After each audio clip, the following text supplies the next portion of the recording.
संत एकनाथ की करुणा और क्षमा की कथा। संत एकनाथ महाराष्ट्र के महान संतों में से एक थे। वे ज्ञानेश्वर और तुकाराम की परंपरा के संत थे और भगवान विट्ठल पांडुरंग के अनन्य भक्त थे। एकनाथ जी अपने धैर्य, क्षमा और करुणा के लिए प्रसिद्ध थे। उनके जीवन में एक घटना अत्यंत प्रेरणादायक है। एक बार की बात है, एकनाथ जी किसी धार्मिक कार्य के लिए गंगा स्नान करने काशी गए।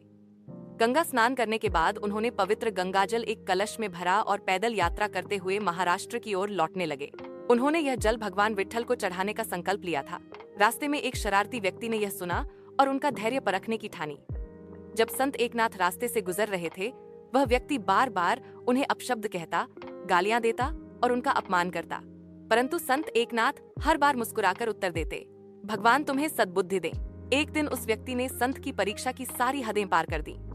जब एकनाथ जी एक नदी के किनारे विश्राम कर रहे थे, तो उसने आकर उनके गंगाजल से भरे कलश में थूक दिया।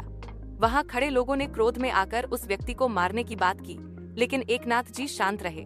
उन्होंने बस इतना कहा, जिस गंगाजल को मैंने श्रीहरि के चरणों में चढ़ाने का संकल्प किया है, वह अब इस अपमान से और पवित्र हो गया है, क्योंकि इसमें क्षमा का भाव जुड़ गया है। उस शरारती व्यक्ति को यह सुनकर आत्मग्लानि हुई। वह संत एकनाथ जी के चरणों में गिर पड़ा और रोते हुए क्षमा मांगने लगा। संत ने न उसे डांटा, न ही कोई क्रोध किया। उन्होंने उसे गले लगाया और कहा, तुम्हारी परीक्षा पूरी हुई, अब तुम भी ईश्वर के भक्त बन सकते हो।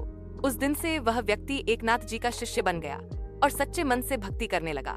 यह कथा हमें सिखाती है कि सच्चा संत वही है जो अपमान, क्रोध और घृणा का उत्तर प्रेम और क्षमा से देता है। संत एकनाथ जी की यह कथा आज भी समाज को सहनशीलता, क्षमा और सेवा की प्रेरणा देती है।